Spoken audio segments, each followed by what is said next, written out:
आशा करता हूँ कि सभी मित्रगण बहुत अच्छे होंगे। बहुत सारे मैसेज आ रहे थे कि सर एक वीडियो जो है वो आप बनाइए कि डिस्टिलेशन जो है उसको कैसे स्टार्ट किया जाता है। तो मैं एक ओवरव्यू बहुत अच्छा सा दे देता हूँ। जो फ्रेशर लड़के हैं या मतलब अभी हेल्पर में हैं उनके लिए बहुत ही अच्छा ये वीडियो है। तो चलिए जल्दी से वीडियो को स्टार्ट करते हैं। हेडिंग हमने डाल रखा है डिस्टिलेशन स्टार्टिंग प्रोसीजर। तो सबसे पहले जो है जब आप प्लांट को स्टार्ट करेंगे तो सबसे पहले आप कूलिंग टावर का लेवल देखेंगे। लेवल 70% तो मिनिमम आपको रखना ही है। और लेवल को मेंटेन करने के लिए और कूलिंग टावर को का पानी ठंडा करने के लिए आप उसको जो फ़ैन है उसका पंप है वो स्टार्ट कर लेंगे। और जो कूलिंग टावर के पानी का जो प्रेशर है वो 2.5 kg आप लोग मेंटेन करेंगे। सबसे पहला काम जो है वो ये है।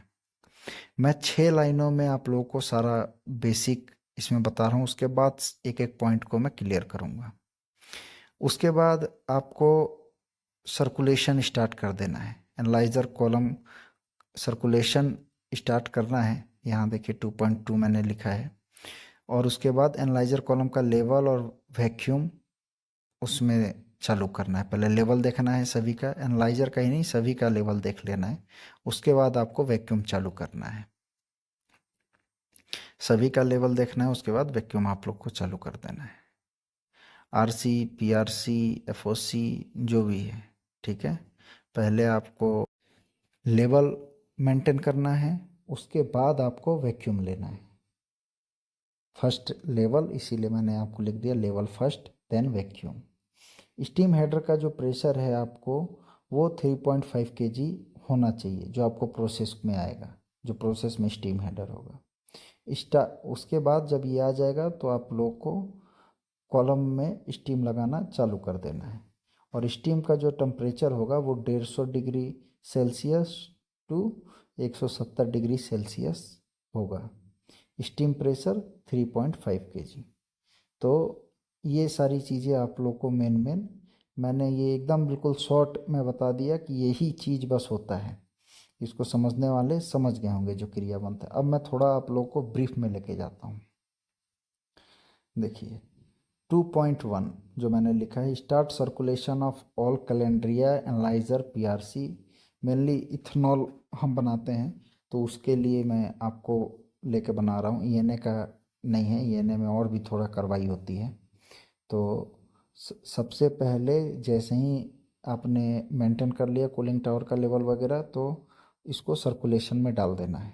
अगर इसकी जगह पे ग्रेविटी रिबॉइलिंग टाइप का अगर वो लगा है तो उसकी भी ज़रूरत नहीं है, ठीक है। लेकिन अगर नहीं है तो आपको सर्कुलेशन में डालना है। उसके बाद वैक्यूम पंप चालू कर देना है। लेवल आपका अगर मेंटेन है तो वैक्यूम पंप चालू करना है। सीलिंग वाटर पंप भी चालू कर देना है। सीलिंग वाटर पंप में जो पानी यूज होगा वो सॉफ्ट वाटर का होगा, ठीक है। ये भी आपको क्लियर कर दे रहा हूँ। और उसके बाद वैक्यूम यूज करना चालू कर देना है। उसके बाद देखिए एक और मैंने पॉइंट लिखा है, when temperature come for draw out open draw use wash. तो जब टेम्परेचर जो है वो ड्रॉ के लिए आ जाए तो ड्रॉ को ओपन कर देना है और वाश को यूज करने लगना है, ठीक है। तो मैं आगे बताऊंगा कि ड्रॉ क्या होता है, बस इतना अभी आप समझिए। PRC bottom 120 degree Celsius temperature come out the less. जब पीआरसी के बॉटम का टेम्परेचर 120 डिग्री आ जाए इतना, तो आपको लेस जो है वो स्टार्ट कर देना, आउट करना कॉलम से, ठीक है। तो लेस भी क्या होता है वो भी मैं आप लोग को आगे बताऊंगा। उसके बाद ये दो चीज़ें बहुत इम्पोर्टेंट हैं, ड्रॉ और लेस। ये फ्रेशर होंगे जो वो नहीं समझ पाते होंगे, वहाँ जो हेल्पर रहते हैं वो भी ड्रॉ और लेस में खोए रहते हैं। ड्रॉ और लेस तो उसको मैं बताऊंगा कि ड्रॉ किसको कहते हैं और लेस किसको कहते हैं। और बाकी जो कॉलम है, देखिए मैंने वहाँ लिखा हुआ है other column temperature will be according to pressure, ठीक है। तो बाकी और भी जो कॉलम होते हैं या पूरा प्लांट का में और भी जो डिस्टिलेशन में कॉलम होते हैं उसमें अलग अलग जगह पे अलग अलग टेम्परेचर होता है प्रेशर के अकॉर्डिंग। लेकिन पीआरसी का जो बॉटम टेम्परेचर है उसको लेस तभी आउट करना है जब 120 डिग्री टेम्परेचर आ जाए। इस चीज़ को आप लोग को ध्यान रखना है।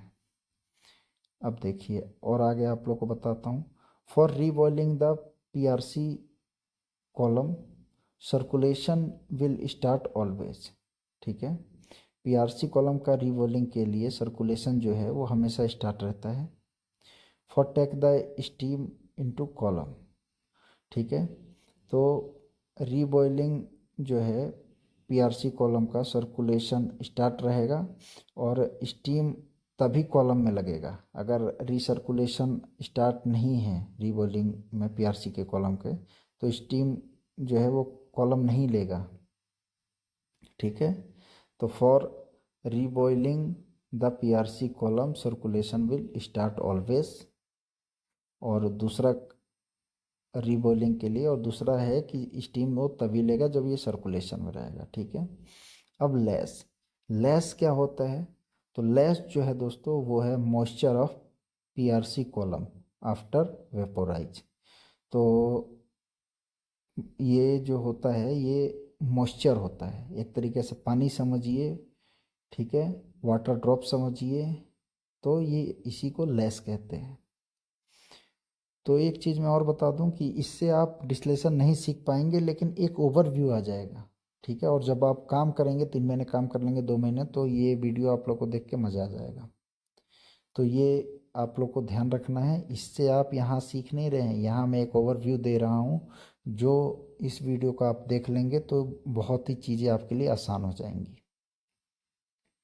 ठीक है, अब ड्रॉ देखते हैं। तो ड्रॉ जो है वो क्या है? It is A R S, rectified speed.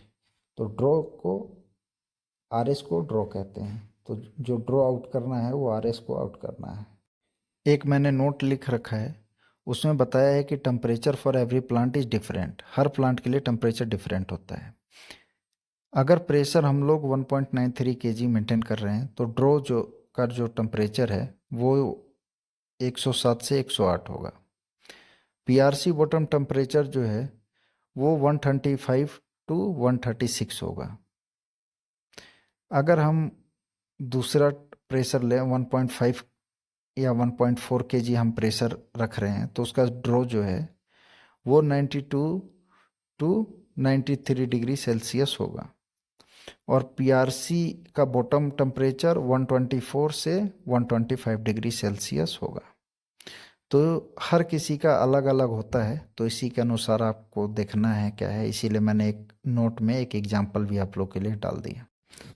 अभी जो मैंने बताया था कि सबके सर्कुलेशन करने की ज़रूरत होती है, तो सर्कुलेशन की ज़रूरत नहीं होगी अगर आपका कॉलम जो है वो वाई ग्रेविटी रिबॉइलिंग है, तो उसके लिए सर्कुलेशन की ज़रूरत नहीं होगी। मैंने लिख रखा है already, if by gravity reboiler available, no need circulation. आशा करता हूँ कि ये वीडियो आप लोग को पसंद आई होगी दोस्तों। सभी को नमस्कार।